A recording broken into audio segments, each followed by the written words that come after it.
Welcome to the Global Businesswomen's Pod, hosted by the Greater Houston Women's Chamber of Commerce. I am Susan Dyson and extremely excited to be your podcast host. In my day job, I am proud to be the CEO, President, and founder of the Chamber. Every Thursday at 6 p.m., we will bring you inspiring stories of women who are leading in the advancement of women and girls. We will take you with us to our premier events. You will meet entrepreneurs, executives, and philanthropists who will empower and inspire you to succeed. So please mark your calendars and join us for the Empowering Global Businesswomen's Pod, Thursday at 6 p.m. We are extremely excited to welcome Rachel Wilson as a keynote speaker today. Rachel, it says so much about you for taking the time to be with us today. We can only imagine your busy schedule. Rachel is the Managing Director of Morgan Stanley and Head of Wealth Management, Data Security, and Infrastructure Risk. She is responsible for the protection and governance of all sensitive data across wealth management networks, applications, hardware, and users in both physical and digital form. Rachel and her team work to secure data from all manner of loss, theft, or compromise. Her team also manages all forms of infrastructure risk, including technology risk, business continuity, disaster recovery and resiliency, and vendor and third-party risk. I don't know how you get that all on your business card, but you will soon learn that Rachel is the kind of powerful woman they write books about. Prior to joining Morgan Stanley, Rachel spent 15 years at the National Security Agency, or NSA. She ran NSA's counterterrorism operations and led a global enterprise in detecting and disrupting terrorist plotting against the U.S. and its allies. Between 2010 and 2012, Rachel served as NSA's Chief of Operations in the UK, working out of the US Embassy in London. Returning to the US in 2012, Rachel spent nearly 5 years leading NSA's cyber exploitation operations as a deputy and then chief of Remote Operations Center within NSA's Tailored Access Operations. We are so honored to welcome Rachel Wilson as our keynote speaker today. Let's give her a Houston, Texas welcome. Well, Susan, thank you so much for that warm introduction. And wonderful women of Houston, it is an absolute pleasure to be joining you virtually today. I cannot wait till a time when we can all be together in person. But again, it is an honor and a pleasure to be joining you in this capacity. As Susan mentioned, I run cybersecurity, data protection, fraud prevention for Morgan Stanley's wealth management business. And what that means is that I and my team are responsible for making sure that we are protecting our clients' data in all forms, that all of our networks, our systems, our applications are as time-tested and battle-hardened as possible before we field them out to the United States and out to the world. And Susan, as you noted, we have been exceedingly busy these past few years. I can tell you, I thought we were busy prior to the pandemic. The pandemic saw a huge increase in attempted cyber attacks. And certainly these last few weeks, months, as we have seen this tragedy unfolds in Ukraine, I can tell you from a cybersecurity perspective, certainly this has been an unprecedented time period for all of us. First, by way of background, as Susan mentioned, I've been at Morgan Stanley now for 5 years. And before that, I spent the first 15 years of my career at the National Security Agency. I had a few different jobs there. I certainly ran NSA's counterterrorism operations mission for a couple of years, essentially using technical means to get onto the devices used by terrorists, read their email, listen to their phone calls, geolocate them. Then I spent a couple of years in the UK helping the British get ready for the 2012 Summer Olympics. As you would expect, we had a large number of terrorist plots towards those Olympics, but we had an equally large number of cyber threats, everything from the Chinese trying to hack into the clocks, the timers at the Olympic venues, the Russians trying to hack into the Olympic drug testing records, which of course makes perfect sense now, made no sense to us at the time. All kinds of miscreants just looking to rub some grit in the eyes of the British leading into those Olympics. I was thrilled to see them go off without a hitch and to return home to suburban Maryland, in which I would share with you ladies, this was returning to my dream job. So NSA lured me back to the United States by offering me the job that I had wanted from the day that I started at the NSA. And that was running the NSA's cyber exploitation operations mission. These are your professional American hackers. We would recruit the best computer scientists, computer engineers we could find all over the country. Obviously, being government, I could not pay them what the Microsofts and Amazons and Googles of the world could offer them, but I could offer them the opportunity to do something that frankly would be illegal anywhere else, to be a professional hacker at the NSA, where of course the Computer Fraud and Abuses Act doesn't apply. And for a particular ilk of young person, this was a very alluring proposition. So we would bring in all of these remarkable folks. We would give them 18 months of highly classified training, and then we would conduct hundreds of operations a day, hacking into the networks of the Russians, the Iranians, the North Koreans, the Chinese, you name it, living in their networks, stealing their secrets, giving them to our policymakers, our warfighters, all with the goal of keeping the United States and her allies safe. And now at Morgan Stanley, none of you will be surprised to hear that my team, largely made up of folks who worked with me and for me at the NSA, bringing all of that practitioner level hacking experience to the defense of all of our systems and networks and applications. And as I mentioned, 2.5 years ago, we thought we were incredibly busy. We were dealing with the North Koreans, who of course are hacking into banks to steal money. We were dealing with the Iranians, who recognized that cyber represents an asymmetric threat, and they were leveraging cyber means to retaliate against economic sanctions and military action. We were dealing with an onslaught of cyber criminal syndicates, traditional organized crime rings that are now using cyber means to conduct cyber crime at a scope, scale, and velocity that frankly boggles the mind from where we were even just a few years ago. During the pandemic, as I mentioned, we saw a huge increase in cyber crime and cyber criminal activities, everything from COVID-related phishing schemes to a raise in business email compromise, where a hacker tries to get into your personal or business email account, reads everything in your sent queue, and then attempts to impersonate you using your email account to send emails to your contacts, trying to initiate money movements, the exchange of personally identifiable information. And now here we are in 2022, and I will tell you, this for me is the year of the 3 R's. The first, of course, being Russia.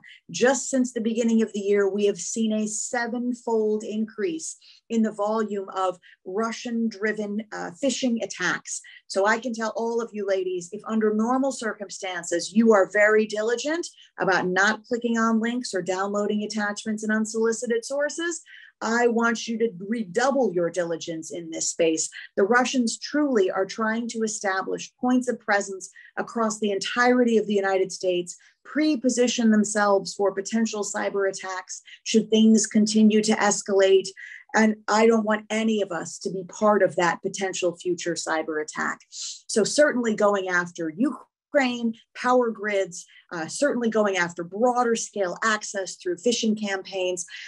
Other caution, of course, we all need to be wary of. The Russians have a long history of using social media as a means of spreading misinformation and disinformation. And we've seen them very, very active in that, actively perpetuating information that is simply untrue through social media channels. All of us need to make sure that we are getting our news from reputable sources and recognizing that what we see in social media is as much an attempt to influence as it is to inform. Lastly, when it comes to Russia, we also need to be aware of what we sadly saw really, really rampant during the pandemic. And this is a rise in cyber-enabled fraud. So at the start of the pandemic, we saw hundreds and hundreds of domains purchased, all with coronavirus, COVID-related names. And these websites all were stood up to look like charities. They were not charities at all. These were simply websites, again, designed to look like charities with the intent of stealing your credit card information, your banking credentials, stealing your money. We had no idea that any of us had become victims of fraud, of course, until it comes time to file that tax return. And we find out that money didn't go to a charity, it went to a fraudster overseas. Now, no surprise, we're seeing exactly the same phenomenon around supporting Ukrainian refugees. A huge number of fraudulent charities, again, not charities at all stood up to take advantage of the many of us that want to do the right thing and help these suffering people in their time of need, making sure that when we give away our hard-earned money, we're doing so in a way that is going to charities that are reputable and verifiable. Second R for 2022 is all about ransomware. You go back 2 years ago, we thought we had a significant ransomware problem globally. I can tell you we all underestimated just what a force of nature ransomware was going to become. Now, ransomware, of course, is where a hacker gets into your network, your system, maybe through a phishing email, maybe through an unpatched vulnerability. Once they have access, they will then irrevocably encrypt whatever data you value most and hold it for ransom. But what's changed over the last few years is now these ransomware attacks are actually triple extortion scams. So the way this works, the hacker gets in, and the first thing they determine is what you, corporately or as an individual, would most want to avoid having disclosed on the dark web. So for a company, that might be your sensitive business information, your proprietary information. It might be the personally identifiable information of your customers, your client base. On an individual level, this could be sensitive family photos, personal banking and tax information, anything that you would want to avoid having sold on the dark web. The hacker is going to come in and steal that information that you value. The next thing they're going to do is encrypt your systems so that you cannot access your production environment, you cannot conduct your business activities. That's when you'll get the call. And the first round of extortion is a ransom in exchange for not selling that sensitive data on the dark web. Now, this may be, integrity amongst thieves. You can take this promise for what you will, but that is what they will offer, is they will explain to you the data they've stolen, and they will offer to keep it safe, not to expose it on the dark web if you pay this first ransom. The second extortion aspect of this, the second ransom that they'll ask for, is to give you your systems back. So to unencrypt your production environment, your critical database, your operating system, such that your business can continue to operate again. But here's the kicker. What is the triple aspect of this extortion scam? What the hacker will do once they have resumed operations in your environment, you have your data back, they've promised not to sell your data on the dark web, they will then offer to live in your environment in perpetuity and collect from you a monthly check, right? Monthly protection money. This is very mafia style. In exchange for this monthly subscription fee, they will continually not sell your data on the dark web. They will allow you to maintain access to your database, your production environment. And in some cases, they'll actually offer you defensive capabilities. They will live in your network and they will help fight off other cyber criminal groups who would like to come in and conduct exactly the same ransomware campaign. This is the brave new world that we are living in 2022, when the line between what is an antivirus product and what is a Russian cyber criminal gang has become blurry. Sadly, I've seen many companies and entities fall for these triple extortion scams where they are now paying in perpetuity to have these actors live in their network and help defend them while not re-encrypting their data. Now, when we think about ransomware, there are a few things that we want to consider here. Now, cybersecurity in general is a perfect example where an ounce of prevention is worth a pound of cure. We don't want to be in a position of having to pay that ransom. I can tell you, I never recommend paying, but in those circumstances where you might be inclined to pay because you want to get your systems and your data back, wanting to prevent these ransomware campaigns becomes absolutely paramount. And the most important thing that all of us can do to prevent a ransomware attack in the first place is first and foremost to avoid those phishing emails, not clicking on links and downloading attachments, but also keeping all of our systems fully patched and up to date. And when I say a patch, all I mean here is the software updates that all software manufacturers are constantly sending you. So these are the updates to your phone, to your desktop, to your tablet. All software manufacturers are constantly discovering new flaws, new bugs, new vulnerabilities in their code. They are fixing those vulnerabilities and they are sending to us as consumers that fix in the form of that patch, that software update. And when that patch is released, that is the most critical moment because we enter into a race condition with the hackers. For us, that patch, that software update is the solution to the security vulnerability we didn't even know we had. But for the hackers, that patch is an opportunity. The hacker is going to attempt to reverse engineer the patch, discover the underlying vulnerabilities that it mitigates, and weaponize those vulnerabilities against those who have not yet patched. That means the onus is on us to make sure that our environments are patched quickly and comprehensively so that we are effectively immunized against those vulnerabilities before they can be used against us. But what if everything goes wrong and we have an employee who clicks on a link, we end up with a desktop that doesn't get that security patch, and we find ourselves victims of a ransomware campaign? And what we're going to want to do to avoid paying that ransom is to have our production systems, our data fully backed up. Now, I can tell you, we prefer a 3-2-1 strategy, that you want to have 3 copies of your data, your production environment. You want to have those copies in 2 different geographically dispersed locations, and you want one of those copies to be physical, right? Not to require you to be on the grid. So in the event of a major power outage, you've got a physical copy of your data that you can take with you wherever you need to go.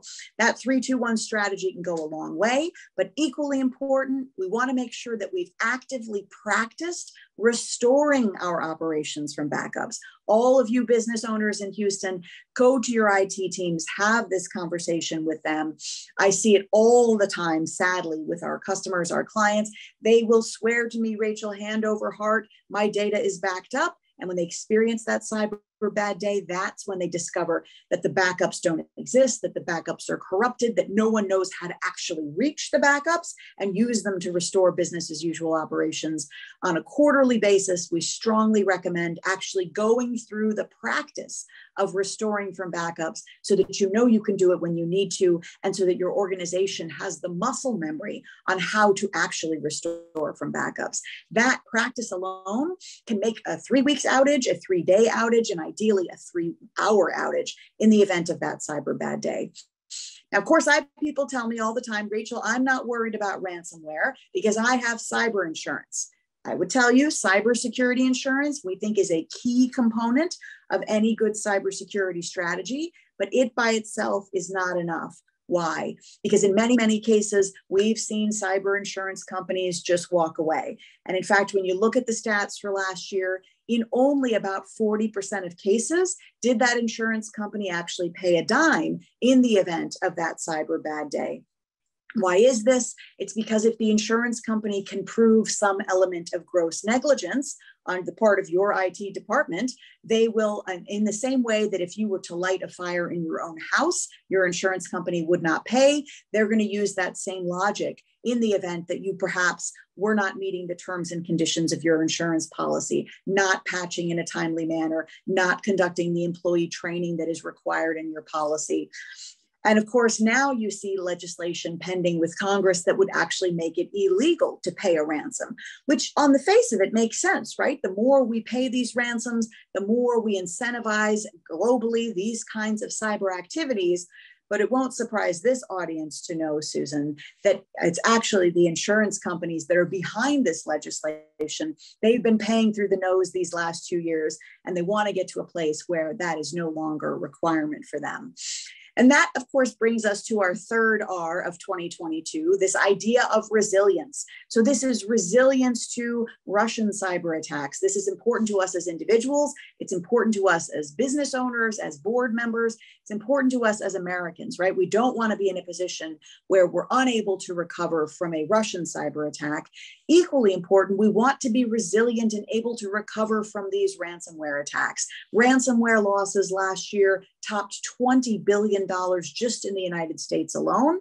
And unfortunately, we are already on track just now in the second quarter of 2022 to set a new record in terms of both local and global losses financially to ransomware campaigns.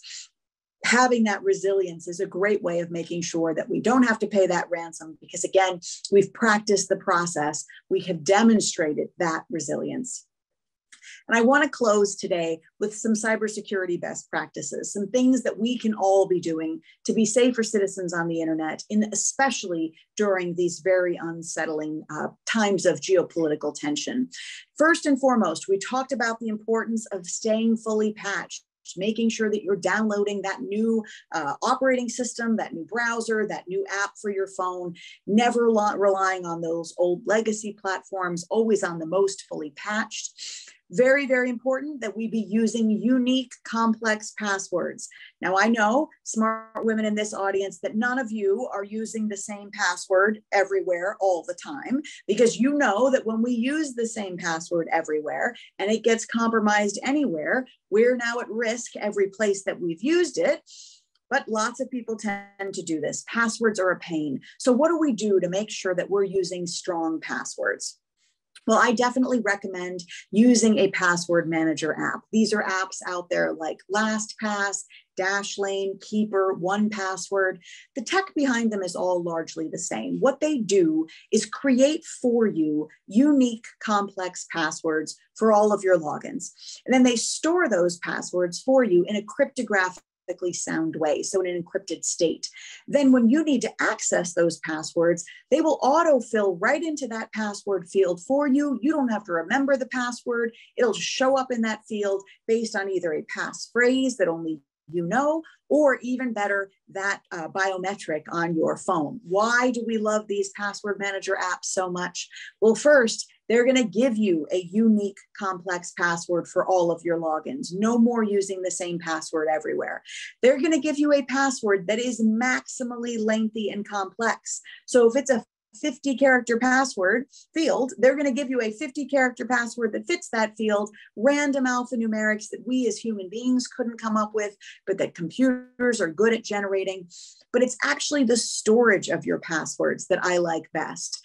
Any of us today who are storing our passwords on a notes file on our phone, in a Word document or Excel file on our home computer, maybe my least favorite, that Postit Note under your keyboard. These are not good places to be storing our passwords. We want to be leveraging the government-grade encryption that these password manager apps give us, that encrypted storage, much safer way of doing business with the internet. And then finally today, sometimes folks find it surprising that 20 plus years in the cybersecurity space, this is all I've ever done. And I do all of my personal banking and investing activities online. I use Morgan Stanley Online, the Morgan Stanley mobile app, and I work with my Morgan Stanley financial advisor. Why do I do this? Well, first, of course, I have high confidence in Morgan Stanley's cybersecurity practices, but it's mostly because of the risk around physical paper. And we really saw this manifest itself at scale during the pandemic. When we look at the fraud that customers experience broadly, we could do away with almost 70% of it by simply getting rid of two particular pieces of paper.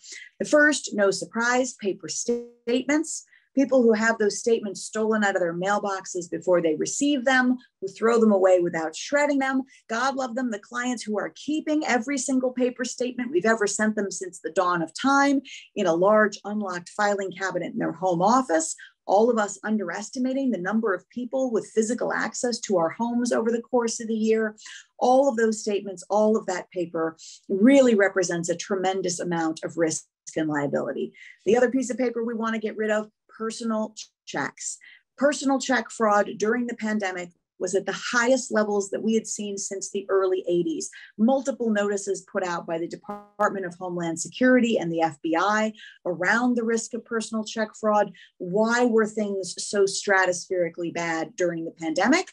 It's because of social distancing, right? Many of us who under normal circumstances would have gone to church on Sunday, were not going to services, but were instead mailing that donation, that contribution in the form of a personal check. And sadly, we saw dozens of examples around the country of fraudsters literally standing at the mailboxes of churches, waiting for that mail to be delivered, pillaging the mailboxes for those personal checks, taking them to other banks, having them printed, rebranded, washed, deposited, deposited, all kinds of check fraud in this space. When we do our money movements online, we have all of that digital forensic protection, all of those back-end analytics supporting us, and we're not incurring all of that risk around physical paper. So again, counterintuitive, but especially in this day and age, our safest ways of doing business can be all of the things we're doing with our phones and our laptops, as long as we're taking those best practices, keeping them fully patched, using strong, secure, complex passwords, and being savvy, right, about not clicking on links and never downloading attachments from unsolicited emails or text messages, exchanges that you might receive over virtual meeting platforms. Great ways to keep ourselves safe. So with that, again, Women of Houston, I cannot wait to see all of you in person and hopefully not very long. Bear in mind our 3 R's for 2022: Russia, ransomware, and resilience. Be well, stay safe, and thank you so much for having me today. Thank you for watching the Global Businesswomen's Pod, brought to you by the Greater Houston Women's Chamber of Commerce. We cannot wait to see you next Thursday at 6 p.m. And remember, you can always find us at GHWCC.org.